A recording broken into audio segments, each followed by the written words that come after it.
Hey guys, the Firebird is here. It's just me. My brother couldn't be here today because he was in Japan trying to buy waifu body pillows. As far as I know, he's trying to buy a new waifu body pillow from the Fate franchise. So I might get one to him for his birthday in front of his parents, just to humiliate him.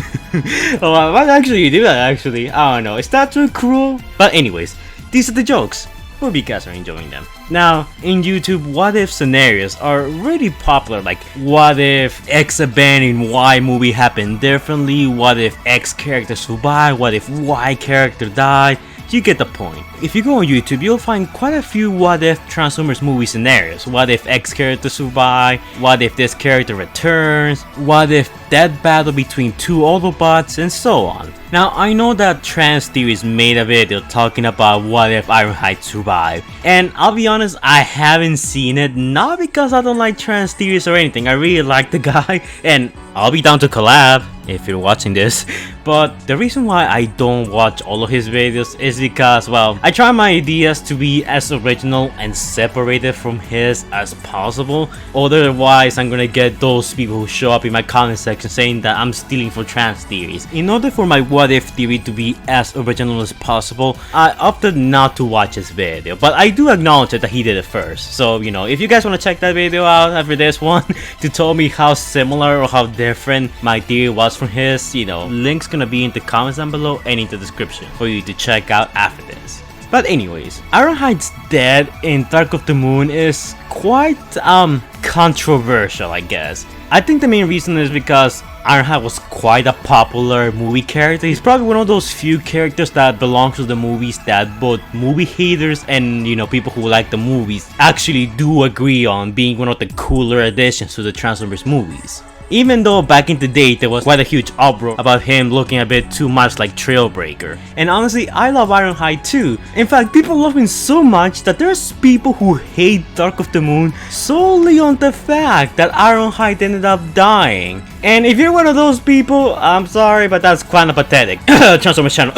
But hey, while I was pissed at the beginning that Ironhide ended up dying, at the same time, I can understand why they had to do it. If Autobots don't end up dying, there is no tension in the movie. Someone has to bite the dust. And unfortunately, it was Ironhide's turn to bite the dust in Dark of the Moon. So I don't really hate Sentinel for killing Ironhide. I mean, I am a bit pissed at it, but don't hate Dark of the Moon for it. But in the back of my head, I always wonder, what if Ironhide ended up surviving the events of Transformers Dark of the Moon? How will it play out? So in this video, I'm gonna be covering just that, give you my opinion and perspective on how things will play out. If you guys like this video, I'll make a follow-up video covering Age of Extinction and The Last Night. Like, you know, what if Ironhide also carries on to those movies by surviving in Dark of the Moon. For this what if version of Dark of the Moon, I'm going to be playing with what we have in the movie. So I'm not going to be adding any more Autobots, any more Decepticons. What we see in the movie is what I'm going to work with for this scenario. So first up, we need to create a way as to how Ironhide survived. Originally, I was thinking that maybe Ironhide, you know, at the last possible second notices the Sentinel Prime is about to kill him. And he turns around, fights back, but Sentinel Prime kind of just, you know, managed to render Bumblebee and Ironhide unconscious. But I kind of came to the conclusion that that's probably not a good idea. I mean, the whole point of killing Ironhide was for Sentinel Prime to not only take out the biggest guy in the room and take Bumblebee and the humans by surprise, who, you know, were currently standing on his way from basically making out with the pillars. I decided to, instead of like having that particular scene change, we're gonna do another change, and that's gonna be to the highway chase scene. So much like in the action movie, the Dreads are gonna be chasing Sentinel Prime, but I wanna make one huge difference, and that is that Barricade and Starscream are also gonna join the pursuit for Sentinel Prime. Remember, the Decepticons are trying to bait the Autobots into thinking that they want to capture Sentinel Prime because they kind of want to get all of the Autobots outside the base, basically leave the base a bit unprotected, and as soon as the coast is clear, Sentinel Prime can easily swoop in and just snatch the pillars from Nest's custody. So much like in the actual movie, Hatchet ends up dying, but Crowbar and Crankcase are going to be fighting Sideswipe and Dino. Ironhide is not gonna be joining that fight because Ironhide is gonna be busy fighting with Starscream. This way, Starscream gets something more to do in Dark of the Moon because I find it baffling that Starscream, one of the few, aerial Decepticons in the movies, doesn't do much throughout the movies. So like this, Ironhide gets a small rematch against Starscream, who he hasn't fought against since the first Transformers movie. And Starscream is not really trying to kill Ironhide. Well, he is gonna be trying, but he's not gonna, do any significant damage because at the end of the day, he's trying to stall for time for Sentinel Prime to do his thing. And by adding Barricade into the action, we're not only giving Barricade something else to do besides showing up randomly and disappearing until the last night. But since he has that rivalry with Bumblebee can have that small fight against Barricade, and their fights are usually kind of long and dragged out, at least the one in the first movie was, so there's a good way to get Bumblebee distracted. So Bumblebee gets close to the nest base, he drops Sam off, Sam runs towards the nest base to tell Lennox that Sentinel Prime is the key to all of it, much like in the actual movie, and that way we removed Ironhide and Bumblebee off the scene of the crime. Dino and Sideswipe will fight the Dreads, and without Ironhide being there, I think the fight will be a bit harder for the Autobots, but Mirage is an expert when it comes to close quarters combat, and Sideswipe proved to hold himself against the Dreads in Dark of the Moon, although briefly. So I do believe that both Autobots managed to kill the Dreads with some difficulty. Starscream basically entertains Ironhide for a little bit and retreats. Barricade has the small fight with Bumblebee. Bumblebee fights him but doesn't kill him because, I don't know, Bumblebee seems to have a thing for not killing Barricade in this movie, so let's keep up with that trope. Much like in the actual movie, the humans are gonna try to lock Sentinel Prime inside the nest base. Instead of basically, firing on the humans right away, he would agree to this. Without any resistance, he goes inside the nest base, he gets close enough to the pillars, and then he begins unleashing hell on the humans, catching them way off guard, especially even more so than in the actual movie. I think he will end up killing more humans since there are no Autobots there to stop him or anything. And overall, the pillar heist will probably play out a whole lot smoother than it was done in the actual movie and a bit quicker. So much like in the actual movie, Optimus Prime shows up, he gets blamed for Sentinel Prime being a traitor, and then we have the scene where Sentinel Prime activates the pillars. Much like in the actual movie, the scene kind of stays the same, only difference is that Ironhide shows up with the other Autobots and they all try to basically contain the Decepticons from leaving the area. Much like in the actual movie, the Autobots and the Nest forces will just retreat because by that point they'll be completely outnumbered. So the Autobots get away, they get exiled on the Santium. I feel like since Ironhide is also there, maybe we'll get a small scene with him and Ratchet saying goodbye to Sam, waving goodbye at him, or he will probably have a sarcastic remarks towards the humans like, I hope you guys have the big guns ready for when the Decepticons come, or something like that, because Ironhide knows that the Decepticons are not gonna leave them alone, even though the humans really do wanna believe that. So much like in the actual movie, they leave, Starscream shoots them down, they reunite in Chicago, and the Autobots and humans proceed to their quest to destroy the pillars, much like in the actual movie. Now here is where a big change will happen. Right after the Autobots get ambushed by the Driller, they regroup inside a broken church and they start making their plans to retaliate against the Decepticons. Shortly thereafter, the Wreckers are sent to distract Shockwave and the other Autobots stay behind to give the humans cover so they can move in closer and shoot down the pillar from a more ideal location. When the Autobots are providing the humans cover, they're intercepted by the Decepticon known as Depcon. In the actual movie, Optimus Prime and Ratchet are actually the ones who provide cover for the humans. But in this case, since the Autobots have, more firepower in the form of Ironhide, it will be Optimus, Ironhide, and Ratchet. Ironhide has his two heavy iron weapons. One of them is basically a Gatling gun, and the other one fires armor-piercing rounds. Armor-piercing rounds which will be particularly effective against Depcon. A few of those and Depcon's armor is down. Without armor, he's exposed and Optimus Prime and Ratchet can easily kill him from afar, which is what I personally think will happen with Ironhide's extra firepower on the field. So Depcon will end up dying early, so he will not partake in the final battle. So the humans go and have their own, typical Transformers movie human adventure. Optimus Prime will go on, reclaim his trailer and get stuck on some cables, which means that leadership over the Autobots will fall to Ironhide until Optimus Prime shows up. Knowing that they're outnumbered, I feel like Ironhide will play it more casually when fighting the Decepticons, maybe going for hit and run tactics. Hit the Decepticons hard and fast and then transforming to their vehicle modes and running away to another location in the city and repeat the same process over and over again.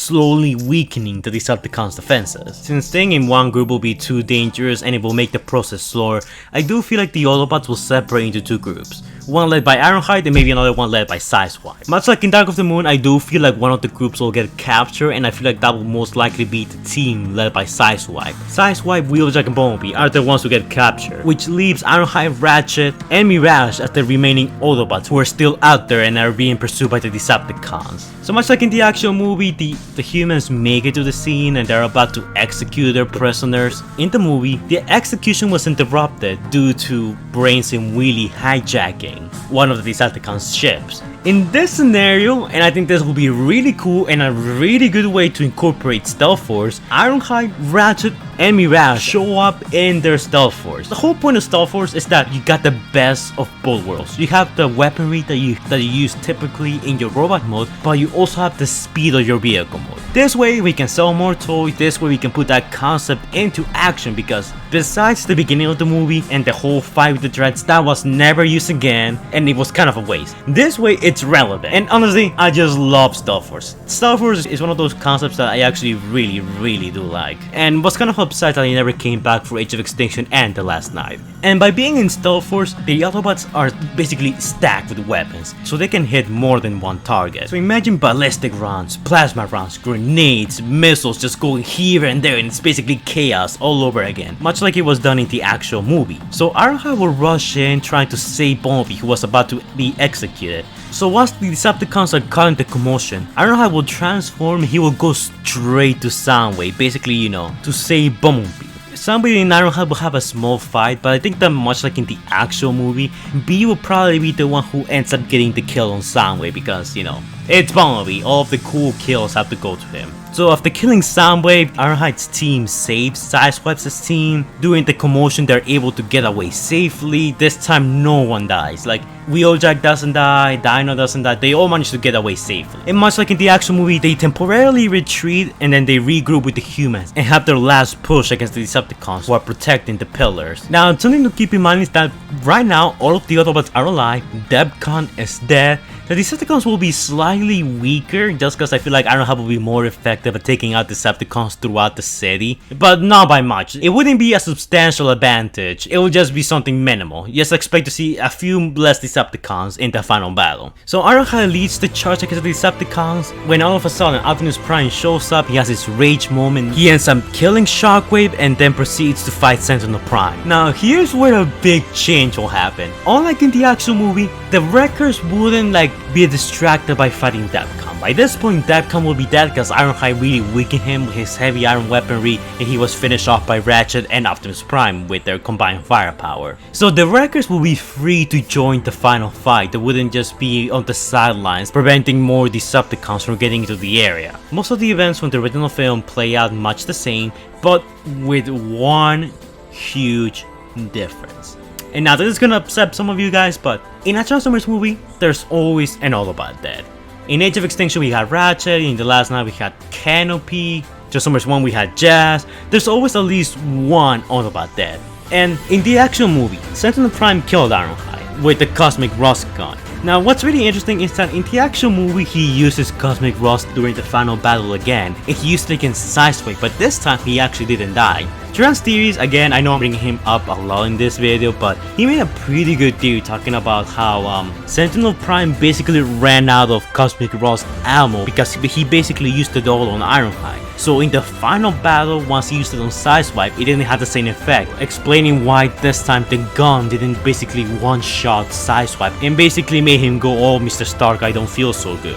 In this version of the movie, keeping that theory into account, Sentinel Prime still has 5 good shots of Cosmic Rust ammo which he can use against the Autobots. So Soma is gonna have to bite the dust. I'm gonna be honest, I feel like Mirage, Wheeljack, Bumblebee, and Sideswipe are probably the ones that are safe just because they're smaller and faster. In the movie itself, we saw that Sentinel Prime struggle against smaller opponents to keep up with them, and maybe we can say that Ironhide gets shot by the Cosmic Rust. He gets shot 2 times. It's not enough enough to kill him, but it's enough to basically set the rest of the fight off and, not engage against the enemy anymore. Which means by now you probably guess who I'm gonna mention, and that is Ratchet. I do believe that Ratchet right next to Ironhide is the second most likely Autobot to bite the dust in this what if scenario. Not only is he bigger and slower than the rest of the Autobots that are currently fighting Sentinel Prime, but he's a much easier target for Sentinel Prime to hit. Be sliced in half, or he can even get Cosmic Rusted, which I feel like him getting Cosmic Rusted is way more likely considering that he's kind of a long range fighter, so Sentinel Prime wouldn't go up close and personal with him. He will probably just use his gun and kill him immediately. The death of Ratchet will really, and I mean really, piss off the Autobots, and especially Optimus Prime. So much like in the movie, Sentinel tries to get away, Optimus pursues in a rage, and they both have a fight. Ironhide and the other Autobots sit this one out because they're busy killing the other Decepticons and destroying the pillar. I think Ironhide will still fight on, even though he will probably be affected somewhat by the Cosmic Frost, probably take some more damage, but ultimately he still survives the battle. I feel like the Optimus vs Sentinel fight will probably be resolved a whole lot quicker than it was in the movie, before he ever gets the chance to basically cut his arm off. But even if he does end up cutting his arm off, I feel like this part of the movie plays out pretty much the same like it was done in the actual movie, whether Ironhide will have survived or not. Maybe the Autobots do show up and help Optimus fight both Megatron and Sentinel Prime, but eventually I do think that the Autobots do end up winning the fight, with the only logical ending casualty of the battle itself being Ratchet, other NES military human soldiers, but for the most part I do feel like with Ironhide, the Autobots have a much easier time fighting against the Decepticons. It makes certain aspects of the Dark of the Moon movie and storyline a bit better. But honestly, when you actually sit back and think about it, Sentinel Prime killing Ironhide was actually a pretty smart move. He was the second strongest Autobot right next to Optimus Prime, so getting rid of him in such a quick manner was actually kind of a big brain play by Sentinel Prime there, because it saved the Decepticons a whole lot of headaches. If Ironhide hadn't died, he would have unleashed his full power into the Decepticons. They would have probably not stood a chance. Keep rocking in heaven, Ironhide. You will forever be remembered. But anyways guys, before we go, shout out to our patrons Morais Prime, Mateo, Mario Gordon, Christopher Prime, Stephanie Ballard, and the absolute madman himself, Jordan the Great, who donated $100. Thank you guys for donating, it's much appreciated, and if you guys want to donate to my Patreon, links will be in the description down below and in the comments down below. By donating to my Patreon, you get access to some of my videos early. You can request your own videos, you receive a shout out at the end of my videos, you can participate in some of my videos if you so choose, and you get a few previews of some of my new works that are currently in development. There are plenty of rewards that you get as a result of becoming one of my patrons, and I do plan to adding a few more in the future as time goes on and the patrons grow, but keep in mind that donating is entirely optional, because freedom is the right of all sentient beings. Thank you to my patrons for donating, it's much appreciated. And if you guys want to donate, you know what to do. So yeah, thanks a lot guys. But anyways guys, that's it for this video. So that's my what if scenario as to what would have happened had Ironhide survived the events of Dark of the Moon. I'm gonna go check out Transformers' video right now, see if my theory was like similar to his or different from his. If you guys enjoyed this video and if I see that this video gets enough support, I'll do more what if scenarios for other characters like, I don't know, Jazz, RC. Of course, I will also do sequels for this what if Ironhide survives scenario, like what if Ironhide was also in Age of Extinction, The Last Night, and see how his presence changes or doesn't really change that much. Because the problem with the Michael Bay movies is that the robot characters usually don't really play that big of a role, which is very sad. Unless you're Optimus Prime, Bumblebee, or Megatron, you are kind of irrelevant to the overall story, which it's very sad. Which honestly, it's one of the things that the Netflix series did so much better than the movies. Almost every Autobot played a role. Mirage played a role, Impactor played a role, Ratchet played a role. They were all important to the story. Without those characters, the story would have turned out very different. But for the movies, if you remove one or two characters, replace them with some other characters, it barely changes anything. And sadly, I feel like this what if scenario really didn't change much, except just, reduce the Autobot casualties by 1. Maybe you guys have a different theory or views as to what would happen had Ironhide survived. Let me know in the comments down below and let me know what you guys think of my theory. Anyways, that's it for this video. Like, comment, and subscribe, and I will see you guys in the next video. Stay safe guys.